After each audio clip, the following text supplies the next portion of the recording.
a corta distancia con hasta otras trampas de energía equivalente.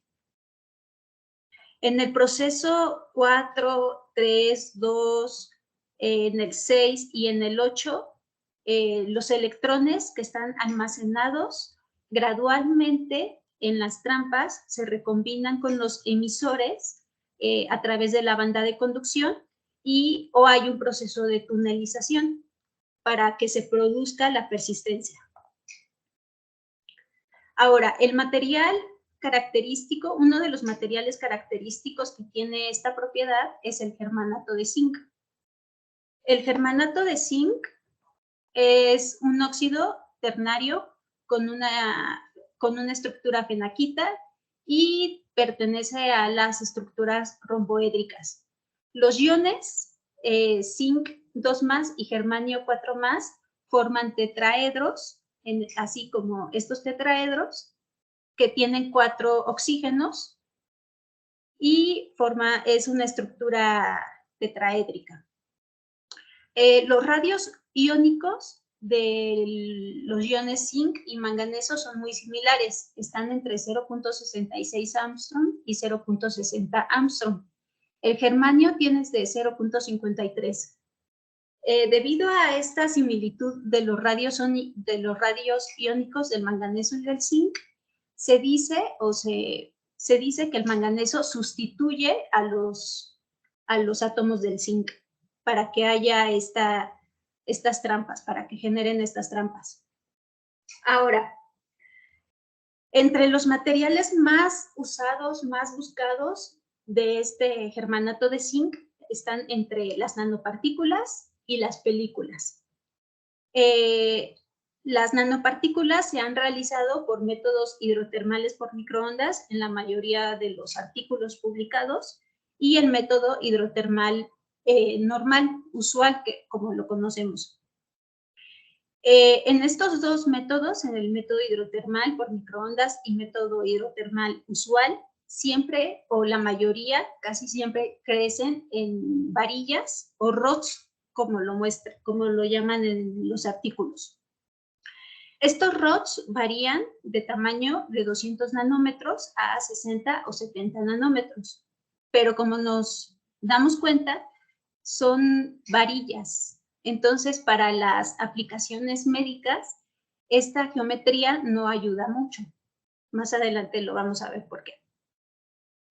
En el caso de las películas, la técnica más usada es la de reacción de estado sólido a alta temperatura. En estas se utilizan temperaturas de hasta 1300 o 1350 para generar una película. Como vemos aquí en este artículo, vemos que hay persistencia de hasta 3 horas. Pero son temperaturas muy, muy altas para generar las películas y en algunos casos se necesita oro como catalizador, como crecimiento, para crecer la película. Entonces, dando este panorama, ahí está. Les voy a hablar de un trabajo que realizamos sobre nanopartículas del germanato de zinc para aplicaciones biomédicas. Entonces, para estas aplicaciones biomédicas es importantísimo estas características. Que tenga un tamaño adecuado la nanopartícula, es decir, que mida entre 20 y 100 nanómetros. Que tenga morfología uniforme. Que haya estabilidad coloidal y química, que también haya biocompatibilidad y que en algunos casos la superficie esté funcionalizada.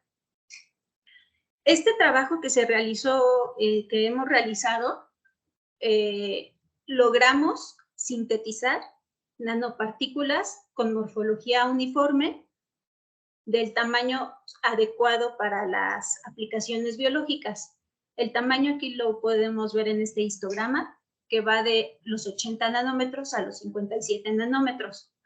Haciendo una amplificación de estas nanopartículas, vemos efectivamente que son rods nano, pero gracias al ácido poliacrílico, o mejor conocido como PAA, logramos pegar estos rods, que no se despegaran, que fueran bastante estables, y con esto generar este tipo de nanopartículas bastante uniformes, que también es lo que se requiere para una aplicación biológica. En el caso de estas aplicaciones, como les comentaba, necesitamos una estabilidad coloidal. ¿Y cómo la medimos? Pues por medio de un DLS. Este es el diámetro hidrodinámico que nos arrojó el DLS, que nos dice que el tamaño promedio es de 85 nanómetros. Básicamente se compara con estos que son del TEM y es un promedio, es decir, nuestras nanopartículas están dispersas en el medio. Como vemos aquí los rayos X, estos rayos X muestran la estructura cristalina que pertenece al germanato de zinc completamente. También hicimos variaciones con distintos tratamientos térmicos. Por ejemplo, usamos un reactor hidrotermal normal. El microondas variamos la temperatura y utilizamos un doble de concentración para ver si modificábamos o generábamos mejores nanopartículas de las que ya tenemos aquí. En todos los casos, se obtuvieron nanopartículas del tamaño de 112 a 76, 121 a 70, 157 a 83, que ya superan el tamaño adecuado para las aplicaciones buscadas. Y también la morfología, por ejemplo, en el reactor hidrotermal usual, se ven como huecas las nanopartículas. En el caso de los microondas, a una baja temperatura, que son 100 grados, sí se ve bien la distribución morfológica, pero el tamaño sobrepasa. Y el doble de concentración también se nos fue demasiado alto, a 157 nanómetros. Entonces, ya teniendo estas nanopartículas, sabiendo que están dispersas en el medio acuoso y que son de morfología uniforme, continuamos con la exploración de la estabilidad coloidal, estabilidad química y fotoestabilidad. Estos estudios se hicieron a través del tiempo en una solución salina PBS, que es similitud a la sangre que tenemos, a un pH de 7.4 y de 6. Como vemos aquí en la estabilidad coloidal a través del tiempo, se hizo un estudio de varios días y se observó que después de 3 días aproximadamente, las nanopartículas permanecían estables, es decir, estaban en el rango requerido para nuestra finalidad, que van más o menos de los 80 nanómetros. Después de este tiempo, se empezó a agregar un poco las que estaban contenidas en un pH de 7.4. Se hicieron estudios de fotoestabilidad, igual a través del tiempo, variando de 0 a 7 días, y se observó que la emisión, en todos los casos, con el pH 6 y pH 7.4, permanecían similares. No variaba la emisión.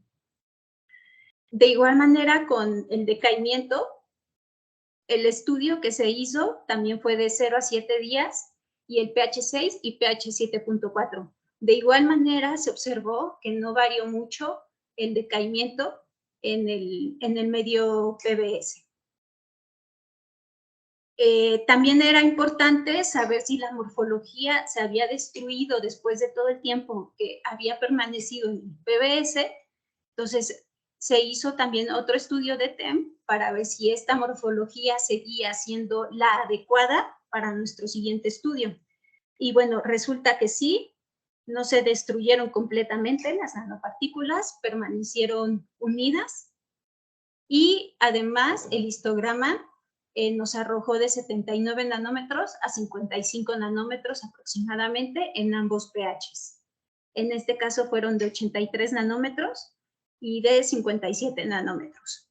Es decir, ya teníamos unas buenas, hasta el momento, unas buenas nanopartículas con una morfología estable, una estabilidad también adecuada, y ahora lo único que faltaba era hacer un estudio de las propiedades ópticas también.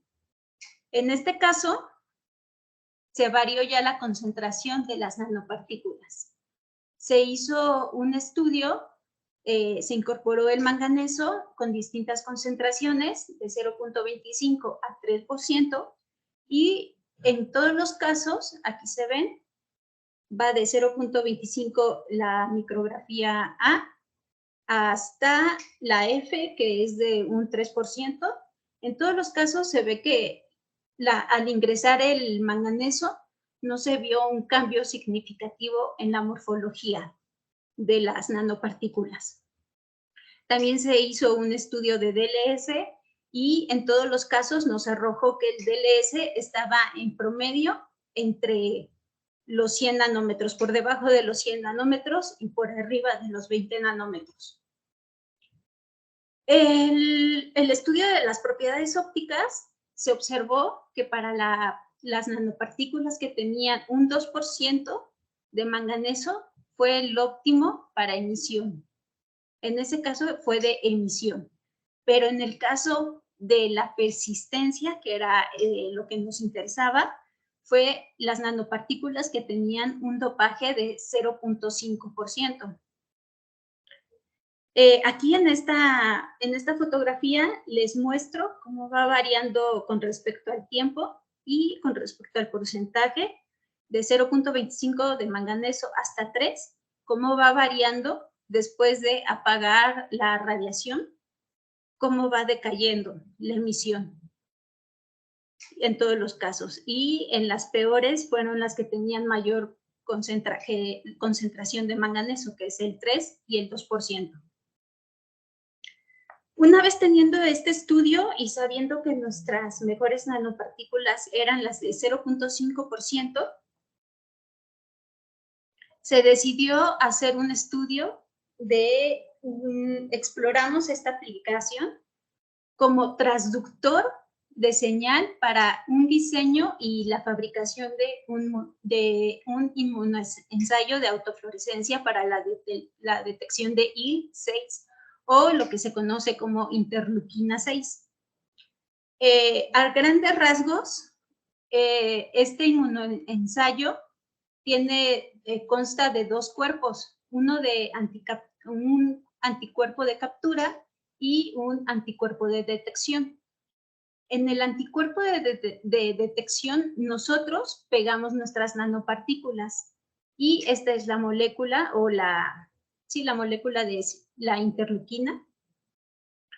En el caso de que cuando nosotros no incorporábamos la interleuquina al anticuerpo de captura, no se anclaban bien el anticuerpo de detección y por lo tanto, al hacer continuos lavados de este paso al paso 5, se nos iban nuestros anticuerpos de detección con las nanopartículas.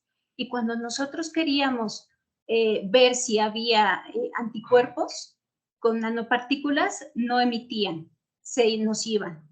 Entonces, era importante agregar la interleuquina para poder ver y que se anclara el anticuerpo de detección con las nanopartículas y poder así hacer una radiación a nuestras nanopartículas, esperar aproximadamente unos 4 minutos para ver si había detección, para ver si contenía la interleuquina, que era lo que nos interesaba. Entonces, resultó y vimos que a concentraciones de 10 a la 6 de interleuquina era la que mejor emitía en el tiempo. Ahora, la interleuquina es muy importante porque es clave en el sistema inmunitario y además juega un papel muy importante como mediador de la fiebre. Pero en el caso donde hay mayor sobreproducción de interleuquina, esta puede ser una causante de enfermedades inflamatorias, autoinmunes, como la artritis, la osteoporosis o la esclerosis múltiple. Entonces, por eso es importante saber si tenemos en nuestro cuerpo un exceso de interleuquina. Ahora, continuando ya con este tema, en especial el germanato de zinc, ahora decidimos hacer películas por el método de rocío pirolítico ultrasónico. Primero que nada, se hizo, voy a bajar esto, perdón. Se hizo unos depósitos solamente del óxido de germanio con la técnica de rocío pirolítico a distintas concentraciones del óxido de germanio. Como vemos es 0.005 molar y 0.01 molar. En ambos casos, la difracción de rayos X nos muestra que la película es amorfa. Pero además, en el depósito que tiene menor concentración, la película era pobre, no se depositaba muy bien y además era no era homogénea la película. En cambio, cuando aumentábamos la concentración, había un mejor depósito y se veía homogénea nuestra película. Como los rayos X nos dicen que eran amorfas, decidimos darle un tratamiento térmico y para esto fuimos con estas mismas condiciones, depositamos sobre cuarzo el óxido de germanio y le dimos un tratamiento térmico a 800 grados por 13 horas. Lo que nos arrojó fue de que ya teníamos nuestra fase buscada, que era el óxido de germanio. Aquí muestra los rayos X con todas las fases, con todos los picos cristalinos de la fase. Ahora, ya teniendo cómo se generaba el óxido de germanio en película, ya decidimos o procedemos. No me cambia. Perdón. Uy, ya sé, ahí. Listo. Hicimos ahora el depósito del zinc más el manganeso, que era nuestro principal proyecto, ¿no? Las películas de germanato de zinc. Con las mismas condiciones se incorporaron estos dos elementos, hicimos lo mismo, tratamiento térmico de 800 grados por 13 horas y obtuvimos que la fase buscada era la correcta, que era la del germanato de zinc con manganeso. Pero en este caso se observa aquí un pico que corresponde a la fase del óxido de germanio. Es este pico, el más intenso. Por lo tanto, entonces teníamos todavía una fase más del óxido de germanio puro.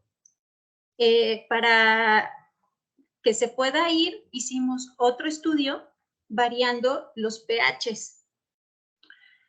Variamos el pH, hicimos variación de pH 6 hasta pH 12 y con el pH 6, con las mismas condiciones, 800 grados 13 horas, se observó que todavía aparecía ese pico del óxido de germanio. A pH 7 observamos que el pico se reducía. Cuando aumentamos el pH a 9, efectivamente, el pico del óxido de germanio ya no lo teníamos. Y sobre todo en el pH 12 tampoco había pico de óxido de germanio.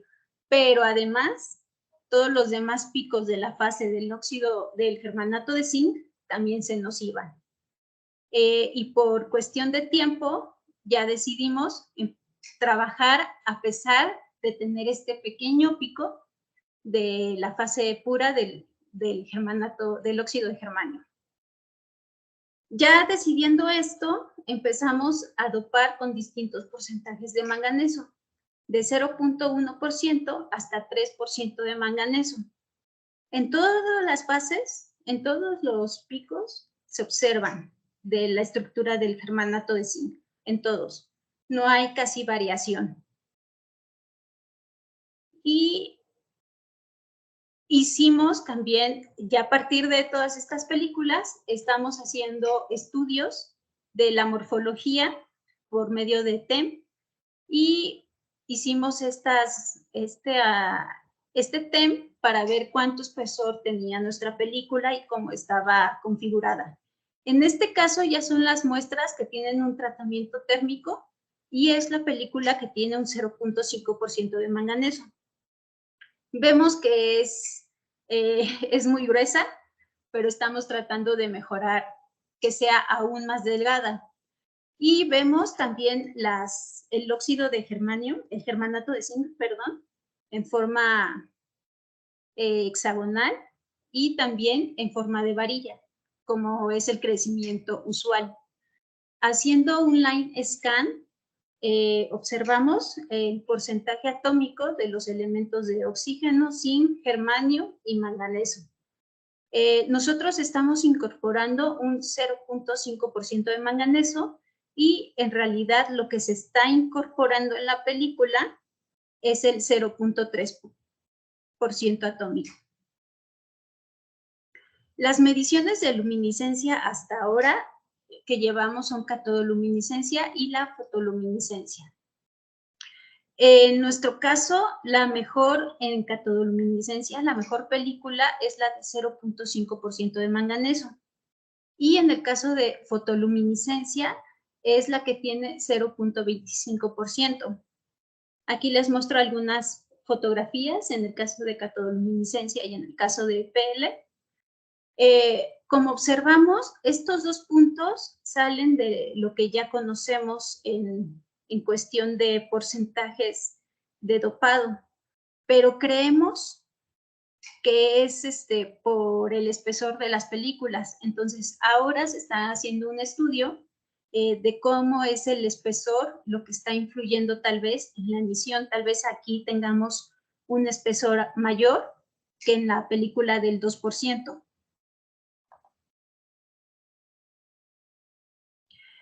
También se realizó mediciones de quantum yield de las películas dopadas de 0.25 a 3% y nos dieron unos resultados muy, muy buenos hasta ahora.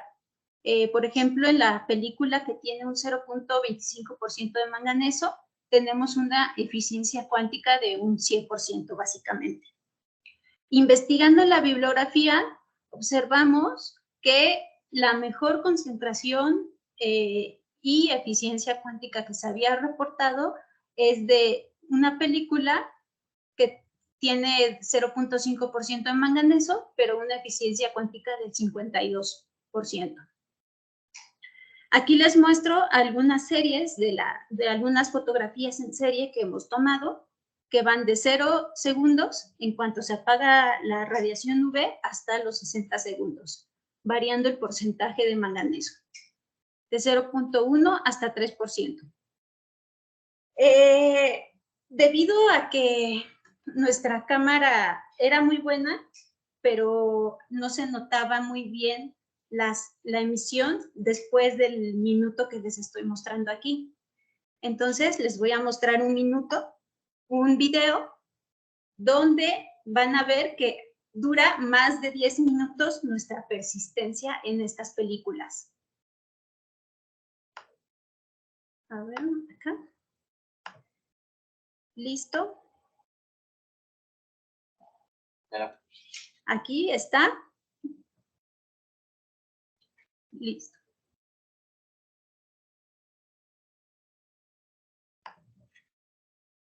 Se me cambió la... Listo. Muy bien. Aquí la voy a adelantar. Vamos 1 minuto y todavía se logran ver. 2 minutos. Ahí están. Estas son las nanopartículas de 0.1 hasta el 3%. 3 minutos. 4 minutos. 5. 6 minutos, casi 7. 8 minutos. Hasta llegar, sobrepasamos los 10 minutos y todavía seguían emitiendo nuestras películas.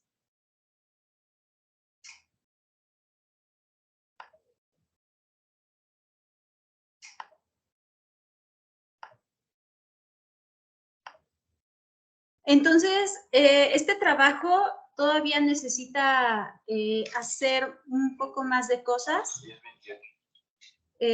pero esperemos que pronto ya ya tengamos los suficientes resultados para mostrarles un poco más. Y bueno, eso sería todo. Muchas gracias.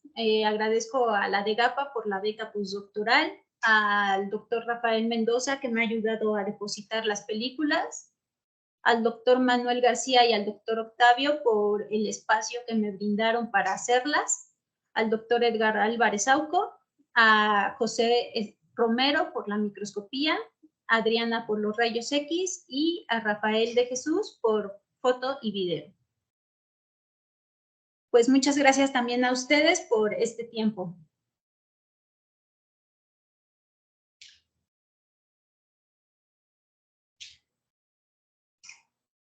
Muchas gracias, doctora Roxana, por tu participación. Vamos a empezar con la sesión de preguntas. Adelante, Ariel.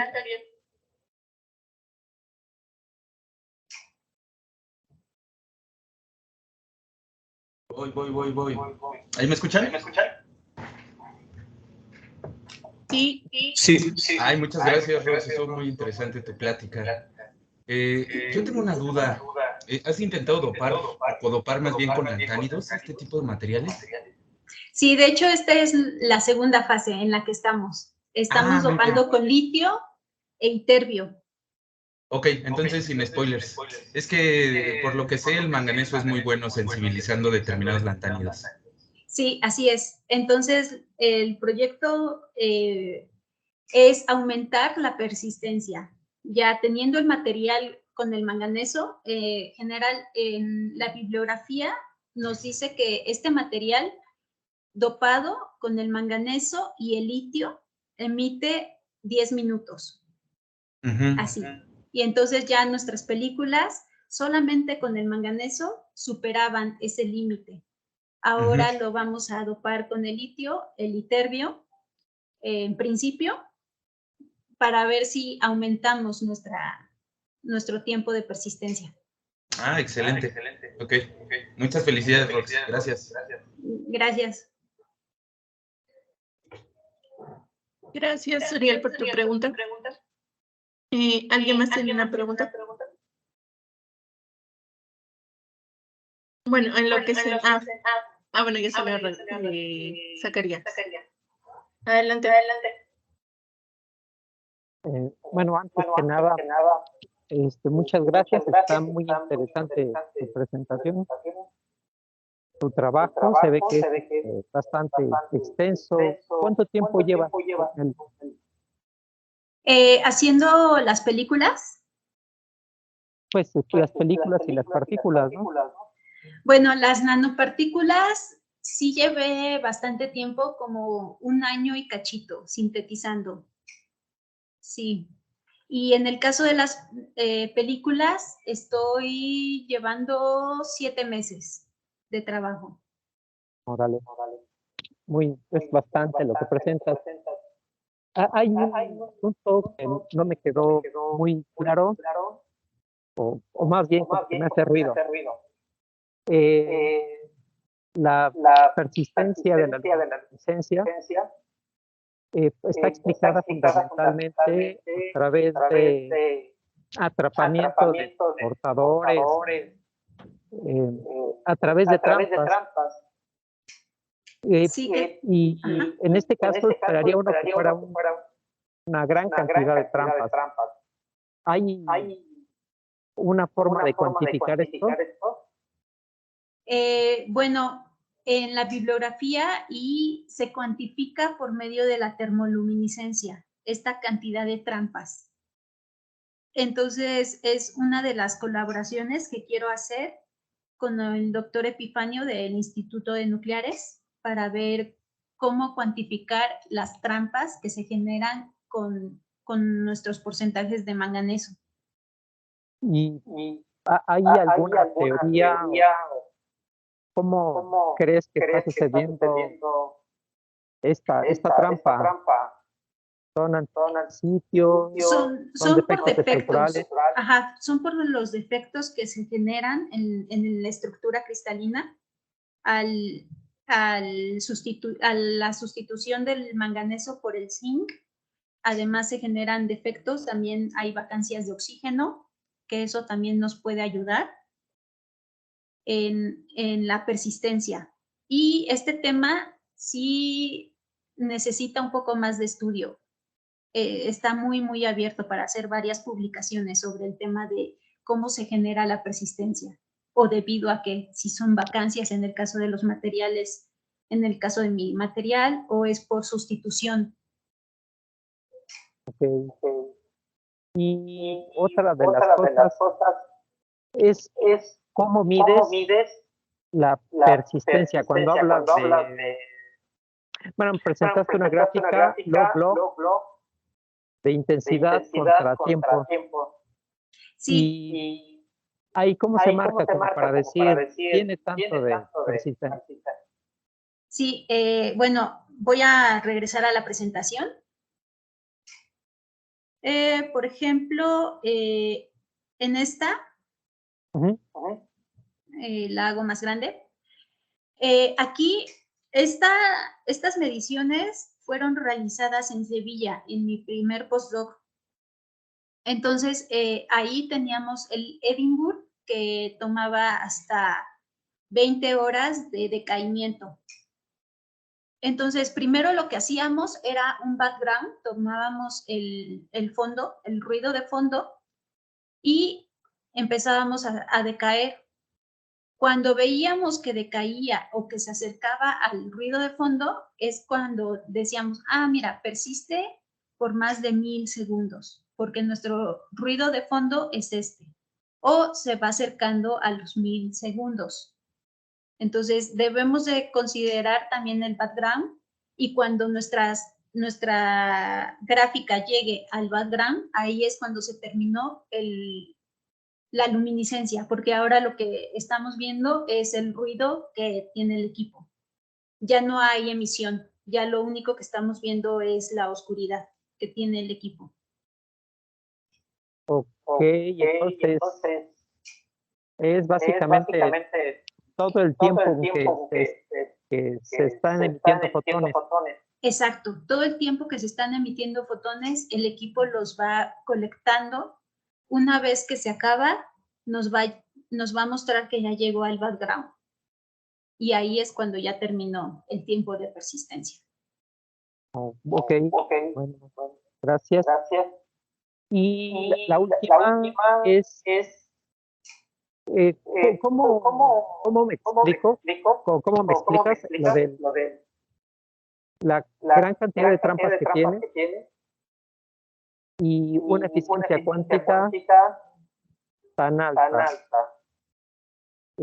Porque entendemos que en el proceso de absorción y recombinación hay un conjunto de trampas que están conteniendo los procesos de modo tal que se van dosificando en el tiempo por muchas horas, ¿no?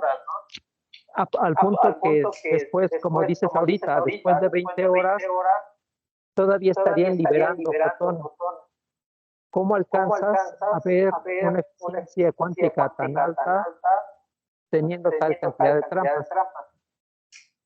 Ya, es que, bueno, me parece que ahí son los dos procesos distintos. Uno es el de persistencia, que es básicamente, como lo mencioné, por las trampas que se generan. Y otro es de, por cada fotón que le estamos haciendo incidir, nuestro aparato capta otro fotón. Entonces, me parece que son dos procesos un poco distintos. Uno es el de las trampas, y en el caso de la eficiencia cuántica es básicamente por cada fotón que nosotros le estamos haciendo incidir, recibimos uno. Sí, bueno, es algo ahí que todavía no me queda claro. ¿Cuál sería? En un caso estás integrando sobre 20 horas, ¿no? Y estás contando prácticamente fotones. Y del otro caso estás excitando y también estás contando fotones y te dice, y estás diciendo que prácticamente por cada fotón que metes estás sacando una Sí, aplicación. sí, pero en cuanto a la eficiencia cuántica, siempre estamos irradiando la muestra. Pero en el caso de la persistencia, es todos los fotones que capturó en el tiempo en que se irradió la muestra. Bueno. Entonces, sí, ya estaríamos hablando de otra cosa, porque la persistencia es hasta donde nuestras trampas se llenaron, es cuando se cesó la excitación y se emitió. Entonces tendrías una reserva de fotones todavía extra y guardada. Sí, se tiene la Aquí reserva aparte de todos los electrones. Y hay este tipo de recombinaciones que mencioné al inicio, de trampas con los emisores de luz, con la banda de conducción. Hay todo un proceso de continuar remitiendo esos electrones para posteriormente empezarlos a emitir en forma de luz. Ok. Bueno, muchas gracias. Yo creo que son todas las preguntas que tenía. Gracias, Zacarías. Gracias, Zach, por tu participación. Seguimos contigo, Raúl. Sí, gracias, Vivi. Muy interesante tu tema. La verdad, bueno, tengo nada más una pregunta que la verdad es muy curiosa. Me estoy basando en este diagrama que nos diste al principio, en donde explicas cómo es esta persistencia, ¿verdad? Y la influencia que tienen las trampas de energía para contribuir a todas estas transiciones radiactivas. Ándale, exactamente ese diagrama. Y bueno, mi pregunta más que nada va enfocada a que si has visto si este material o este proceso en donde se tienen niveles muy próximos entre ellos y se produce la persistencia, si es influenciado por cambios de temperatura. Ah, buena pregunta. No, por el momento no he visto en mi experiencia tampoco he visto que sea influenciado por los cambios de temperatura. Todo esto lo hemos hecho a temperatura ambiente y en la bibliografía tampoco he visto algo que se refiera a un cambio de temperatura.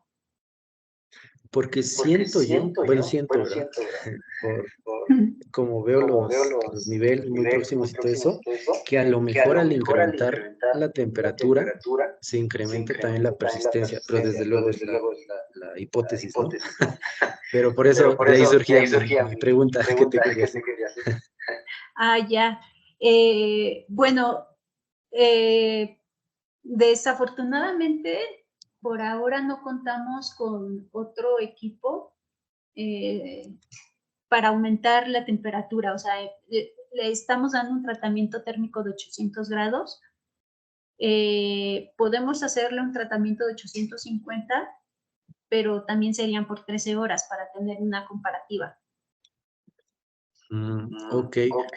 Porque, bueno, una podría ser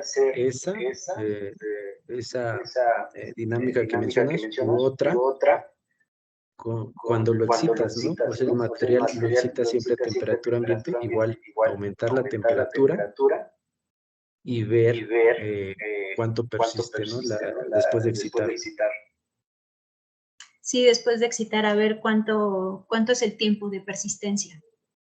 Bueno, estaría interesante. Sí, estaría bien. Nos comentas. Sí, sí, muchas gracias por la idea. Sí, no, todavía no hemos hecho ese experimento. Ok, esa era mi pregunta. Gracias. No, gracias a ti, Raúl. Yo tengo algunas preguntas. Respecto a, por ejemplo, las películas, ¿cuál es la intención de depositar el material en forma de películas? ¿Tienes alguna aplicación pensada? Sí, estamos pensando en LEDs por ahora. Ok. Y por ejemplo, que estabas mencionando el dopaje con lantánidos, ¿por qué elegiste el iterbio? El iterbio, bueno, en la bibliografía nos dice que puede aumentar también la persistencia, pero también puede darnos upconversion y persistencia. Ok. Porque, por ejemplo, el herbio también emite en el verde. Sí, también emiten el verde. Ajá, por ejemplo, ¿por qué no dopar con herbio? Se podría intentar. También estábamos pensando en doparlo con neodimio. Ok. Sí, y podemos hacer varias, y también con cromo queremos doparlo, codoparlo. Sí, felicidades por el trabajo. Creo que es mucho trabajo en el tiempo que llevas, incluso de las películas, son muy buenos resultados. Ay, gracias, Viviana. Pues bueno, le vamos a dar por terminado este seminario. Muchas gracias a la doctora Roxana por haber presentado su tema y a todos ustedes por haber estado en este seminario. Los esperamos en la próxima. Muchas gracias a ustedes por la invitación.